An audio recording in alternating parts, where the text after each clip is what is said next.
Hello, and welcome to Audible Wisdom. Today we're sharing a book called The Brain Gym. It's about brain science. Brain science has been a hot topic for a long time, and it's no surprise. For a group of scientifically literate people who care about personal growth, the appeal of brain science is overwhelming. Our brains are amazing devices.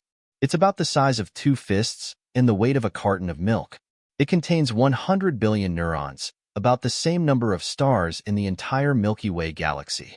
It's not an exaggeration to say that each of us has a small universe in our brain.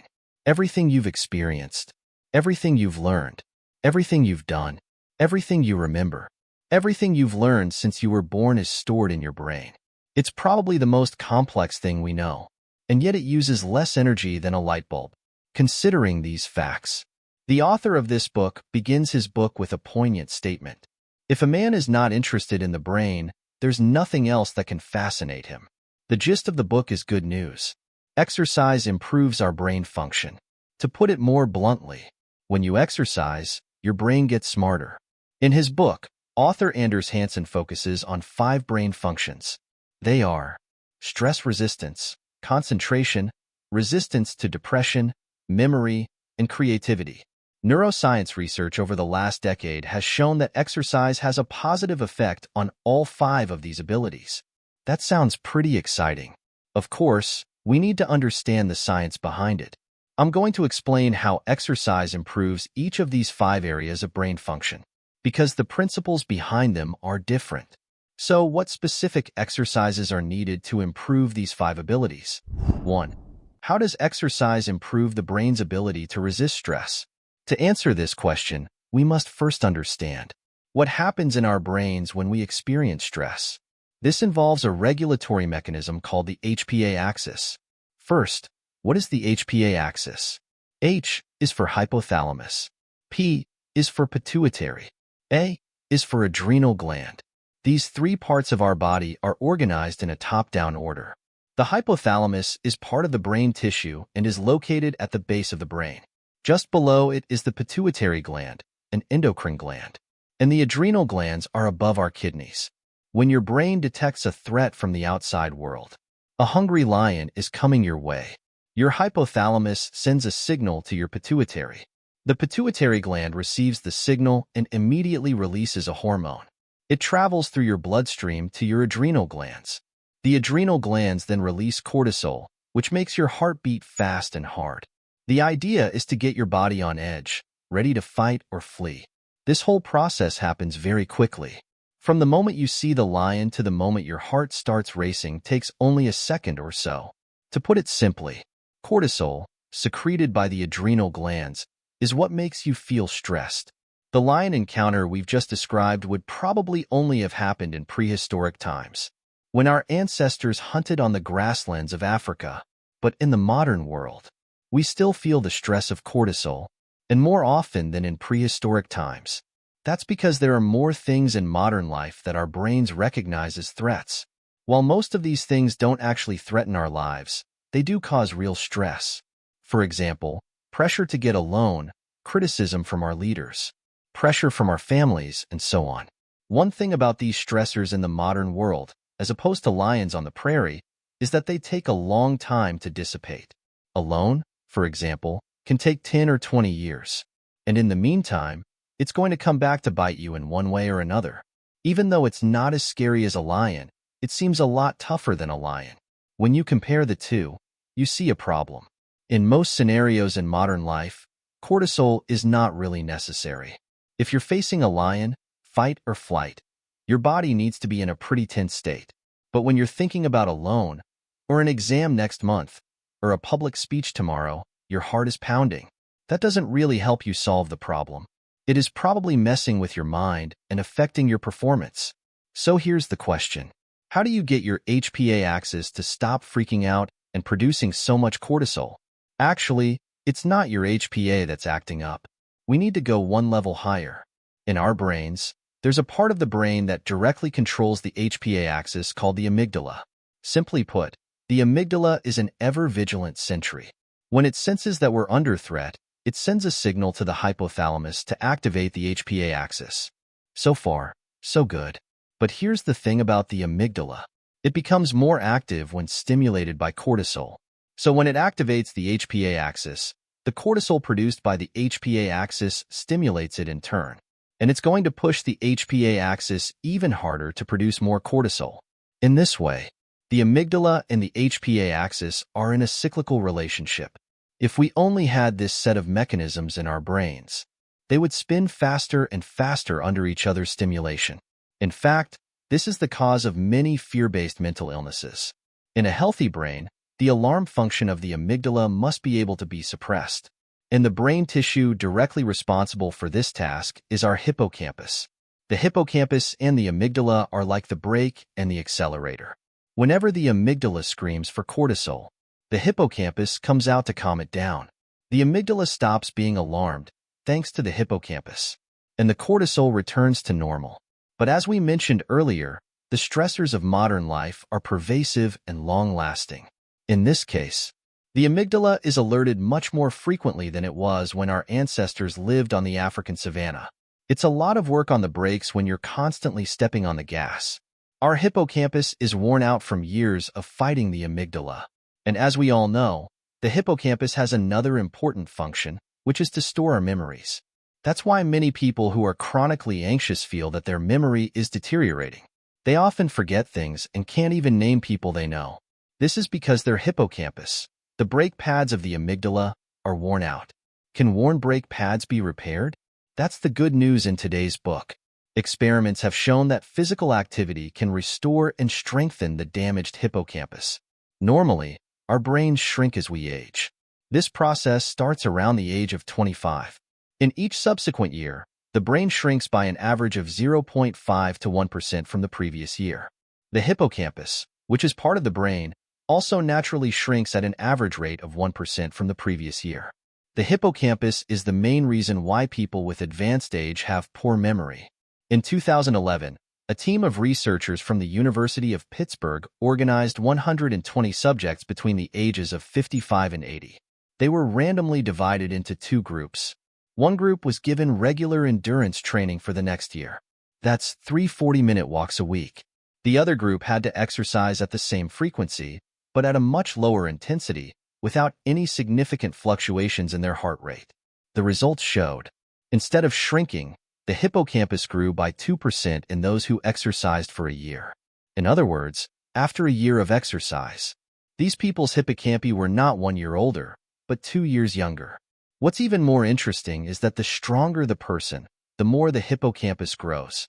Since then, research institutes around the world have conducted similar experiments. The results have been consistent. Regular aerobic exercise can slow down or even reverse the shrinkage of the hippocampus. 2. Now that we've talked about the hippocampus, let's talk about memory. The hippocampus is the memory center of the brain. Exercise promotes the growth of the hippocampus, which is obviously good for our memory. In addition, exercise helps us remember new things in at least 2 ways. First, exercise increases the blood flow through the brain per unit of time. This means that brain cells can access energy and nutrients more efficiently and process information more effectively. But here's the caveat. To get your brain into this active state, you need to keep the intensity of your exercise within a reasonable range, not too hard. If you choose to do heavy weight training, which is the type of training that is used to build muscle mass, then when you're lifting, more of your blood goes to the muscles and less of your blood goes to your brain, which is not helpful for memory. In addition to increasing blood flow, exercise has a very positive effect on our brains. It stimulates the cerebral cortex and hippocampus to produce an amazing protein. This protein is called brain-derived neurotrophic factor, or BDNF for short. BDNF is a good thing, and it's beneficial to our brains in many ways. For example, it protects brain cells, especially newborn brain cells, from harmful substances. It also allows them to survive a lack of oxygen or low blood sugar in the brain. It also increases brain plasticity and slows the aging of brain cells. We can think of BDNF as a kind of natural fertilizer for the brain. It's very versatile and plays an important role in many brain activities. BDNF also plays a key role in memory. To understand this, we must first understand how the brain builds memories. If we think of the brain as a vast universe, where each brain cell is a star and memory fragments are like constellations of stars, when we need to recall a memory, one of the constellations, a three-dimensional network of brain cells, is activated. The information stored there can be retrieved. Interestingly, the network of cells that store memories in our brain is often not stable. We need to consolidate these networks through learning and training before the cellular connections can be stabilized. And in this process, BDNF is like a powerful glue. It builds strong connections between brain cells and helps us build memories with less effort. Now that we understand this principle, let's look at a practical application. In the book, author Anders Hansen asks an interesting question. Can running help you play the piano better? At first, this question sounds a bit silly, but now that you know how BDNF works, you'll understand. Before you learn any new knowledge or skill, a moderate amount of exercise will help you learn more efficiently, because exercise prepares your BDNF for memory formation. 3. Concentration. Now that we've talked about the memory benefits of exercise, let's take a look at how exercise affects our ability to focus. In a nutshell, exercise produces dopamine, and dopamine improves concentration. Dopamine is probably the body's most famous hormone. Dopamine is essentially a pleasure molecule that makes us crave high-calorie foods and objects of the opposite sex. The things we crave are often good for our survival and reproduction. Which begs the question, why does exercise produce dopamine? On the surface, exercise depletes our physical energy and increases the likelihood of injury, seemingly to the detriment of survival. So why does dopamine reward this behavior? Well, it's because movement is how our ancestors explored the world. People who lived in prehistoric times didn't have the conveniences we have today. When you're hungry, you order takeout and it comes to your door. They had to travel long distances across vast steppes in search of prey. And when they found it, they had to do everything in their power to subdue it so they could eat it. In this way of survival, sports such as running and fighting were judged by the brain to be good for survival. Although today we don't exercise to hunt, we exercise to burn fat, which is valuable for survival. But our brains haven't caught on and still work with our kidneys to produce dopamine when we exercise, which encourages us to run faster. What is the relationship between dopamine and focus? Well, you can see it in the example of exercise. The dopamine-producing cells are like a cheerleading squad in our body. When it's cheering us on, we can't get enough of what we're doing. And that's when our focus is strong, of course. But that cheerleader has its own preferences, and it only cheers for what it's interested in. If it decides that what we're doing has nothing to do with survival or reproduction, it loses interest and becomes demoralized. At that point, without hearing the cheerleaders, our brain loses motivation for the task at hand and looks for other things to do to regain the cheerleader's attention. That's when we lose focus and start to wander. The question is, how do we stay on top of things like reading and studying that the cheerleaders often don't understand? How do we stay focused on those things? Well, that's where practice gives us a solution. It helps us get a head start. The dopamine-secreting cells love to see us moving, so we can give them a show before we learn. We can increase the intensity of the exercise to get the brain and kidneys to produce more dopamine. When we sit down and start studying, there's still a lot of dopamine in our bodies. Our brain is still hearing loud applause and cheers, and that makes it very energized for the task at hand. If you exercise enough, your body's dopamine levels can stay high for hours. During this time, it's not hard to concentrate on your studies. 4. Resistance to depression. Having understood these principles, it should come as no surprise to you that exercise can also help us fight depression. Depression is a fairly common negative psychology among modern people. It's not necessarily accompanied by strong negative emotions like sadness or anger. More often, it's a feeling of apathy and boredom, a loss of interest in life. What is it that stimulates our interest in life? From a brain science perspective, we've already mentioned dopamine and BDNF. Dopamine is the desire molecule, and it's not surprising that it can trigger our desire for certain things. Why would BDNF play a similar role? Well, it comes down to an interesting principle of brain science called pattern separation. Pattern segregation is the ability to recognize subtle differences. The author gives an example. One day you go to a cocktail party. There's a guy at the party who looks familiar to you. You're almost certain you've seen him before, but you can't remember who he is. Who is he? While you're thinking about it, your brain is comparing this man's face to every similar person in your memory bank. The key to this is a part of the hippocampus called the dentate gyrus, which is a tooth-shaped protrusion. What the dentate gyrus does best is to separate patterns, that is, to detect small differences between similar things. When you were a kid, you probably played a game where you had to find the differences between two nearly identical pictures. When you play these games, the most active part of your brain is probably the dentate gyrus. The reason we're talking about the dentate gyrus and its ability to separate patterns is because that's what's missing in depressed people. In the eyes of a depressed person, the world around them becomes dull and gray, like it's mush. This is because their dentate gyrus has deteriorated, and they have trouble noticing subtle differences. How do you rejuvenate the dentate gyrus? Well, as we mentioned earlier, BDNF produced by exercise is a powerful brain cell regenerator. When BDNF is applied to the hippocampus, the dentate gyrus quickly responds to the BDNF stimulus by producing new brain cells. Depressed people's ability to distinguish patterns is sharpened. They'll see the world again in all its richness and variety, and this will help them out of their depression. 5. Creativity. Finally, let's talk about how exercise can improve creativity in the brain. You've probably heard many examples of this. Many successful people in creative fields believe that they come up with more great ideas when they exercise. Einstein, Beethoven, Darwin, Kant. All of these leading thinkers in different fields took long walks and came up with brilliant ideas. In more recent times, Steve Jobs started the Apple tradition of walking meetings. Zuckerberg, the founder of Facebook, Dorsey, the founder of Twitter, both borrowed from this practice.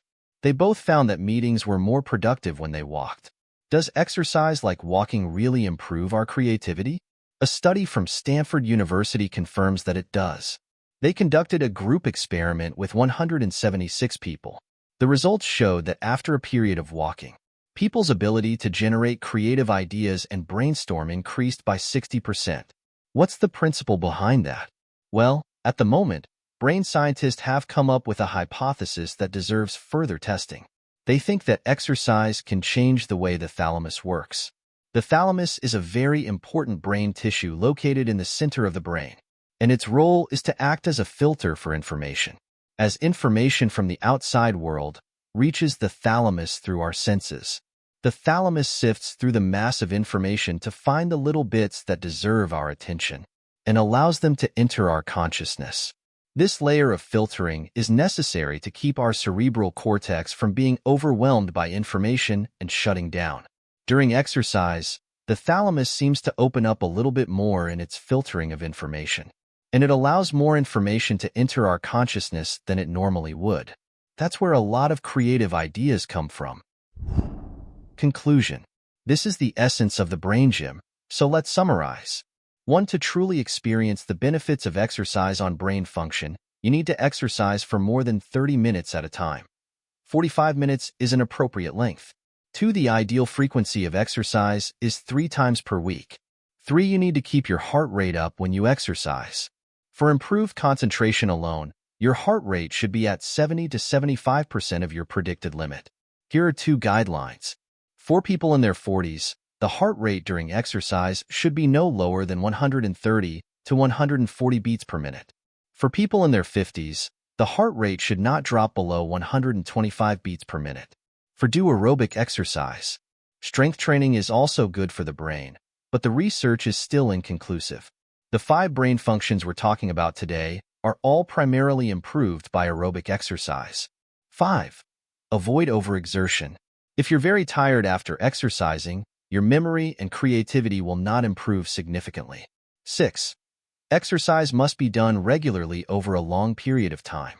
It takes months or longer for fundamental changes to occur in your brain, creating new brain cells and blood vessels and improving connections between different regions of the brain.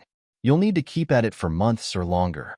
Realistically, if you continue to train 3 times a week for 6 months or more, you're likely to experience improved brain function.